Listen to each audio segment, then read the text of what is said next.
Newly uncovered medieval evidence has cast doubt on the authenticity of the Shroud of Turin, the linen cloth many believe was used to wrap the crucified body of Jesus Christ.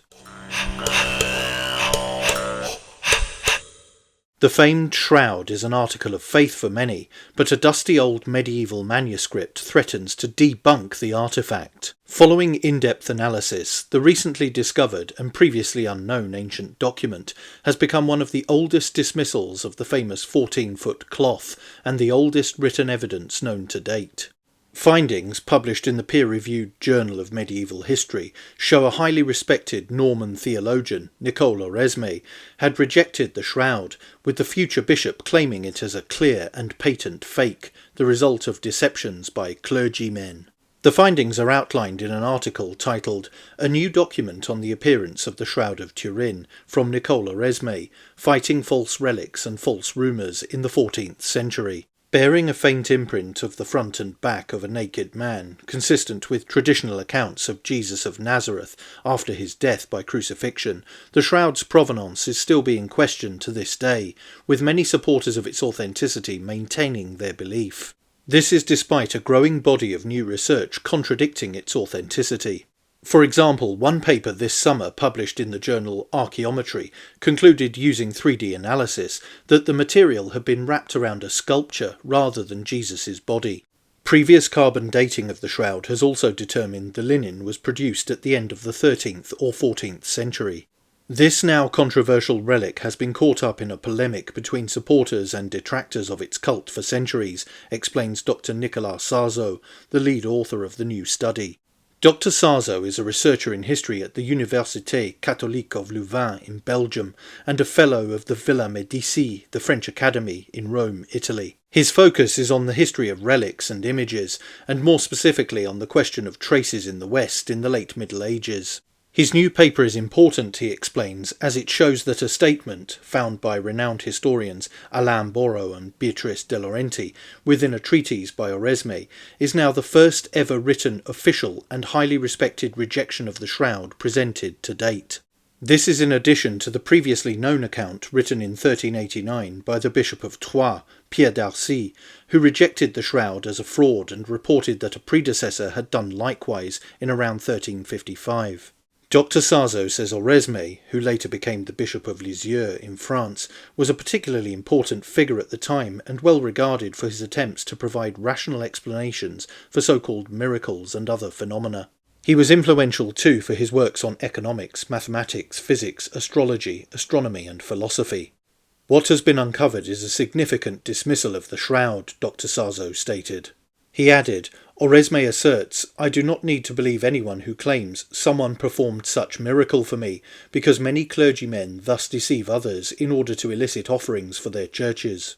This is clearly the case for a church in Champagne, where it is said that there was the shroud of the Lord Jesus Christ, and for the almost infinite number of those who have forged such things and others. Nicole Oresme did not choose just any venerated object as an example of a fraud orchestrated by the clergy.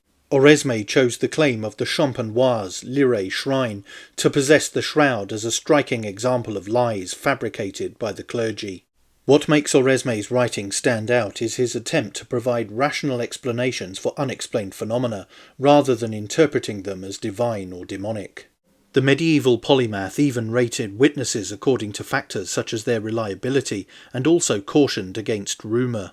Nicole Oresme was unwilling to compromise his scholarly approach for pastoral purposes. It was essential for him to denounce all errors and manipulations. End quote. Dr. Sarzeau adds, when viewed in the broader history of relics and devotional images, this case gives us an unusually detailed account of clerical fraud, a topic typically treated generically in satire or theological debates on the potential for superstitious devotion, but very rarely documented in the form of concrete accusations of fraud against a clerical institution. Oresme's assessment of the shroud, too, actually prompted him to be more broadly suspicious of the word of clergy altogether. Commenting on Dr. Sarzeau's findings, world-leading Shroud of Turin expert Professor Andrea Nicolotti says the results are further historical evidence that even in the Middle Ages they knew that the shroud was not authentic. The other technological and scientific evidence which points in the same direction remains unchanged, adds Professor Nicolotti, who is a professor of history of Christianity and churches at the University of Turin. This new discovery of Oresme's conclusion is particularly important because it confirms that at the time of its composition, likely in the 1370s, that a shroud had been fraudulently presented as authentic in Lirey, and it was widespread news, reaching as far as Paris. This allowed Oresme to cite it in one of his books, confident that his readers would understand what he was talking about.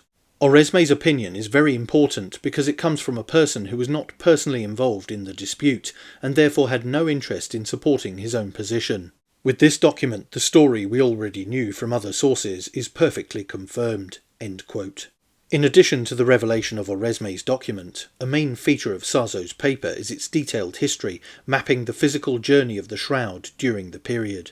Sarzo says Oresme would have assessed the shroud as it had found its way to Lirey, a village in France's Champagne region. As such, the controversial relic was known as the Shroud of Lirey in medieval times. Oresme, Dr. Sarzo explains, referenced the shroud in a document written between 1355 and 1382, most likely after 1370. He hypothesises that Oresme learned about the Lirey fraud when he was a scholar and a counsellor to the king in the 1350s. It was displayed in Lirey until around 1355, when the Bishop of Troyes ordered its removal. This followed extensive investigations adding evidence that it was not authentic and people had been paid to fake miracles. It was then hidden away for more than 3 decades until it was granted permission from Pope Clement VII to be displayed once more, but under the strict instruction that worshippers were to be told that it was as a figure or representation of the shroud and it should be exposed as so. It was formally announced as a fake in a memorandum for Pope Clement VII in 1389.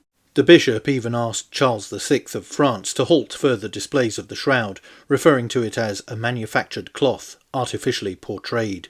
Today, many centuries on, replicas are exposed all over the world, but the shroud is rarely shown to the public.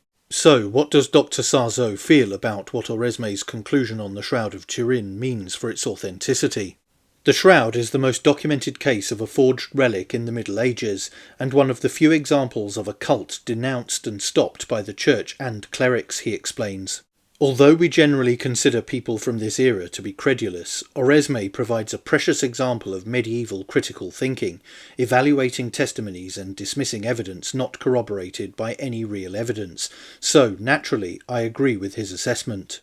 It is striking that, of the thousands of relics from this period, it is the one most clearly described as false by the medieval church that has become the most famous today." End quote. And that's also the end of this video. But what do you think? Shroud of Turin, real or fake? Let me know in the comments below, and don't forget to like, share, and most importantly subscribe. And you can also support the channel on Subscribestar via the link in the description or via YouTube. Super thanks. Thanks for watching. Bye for now.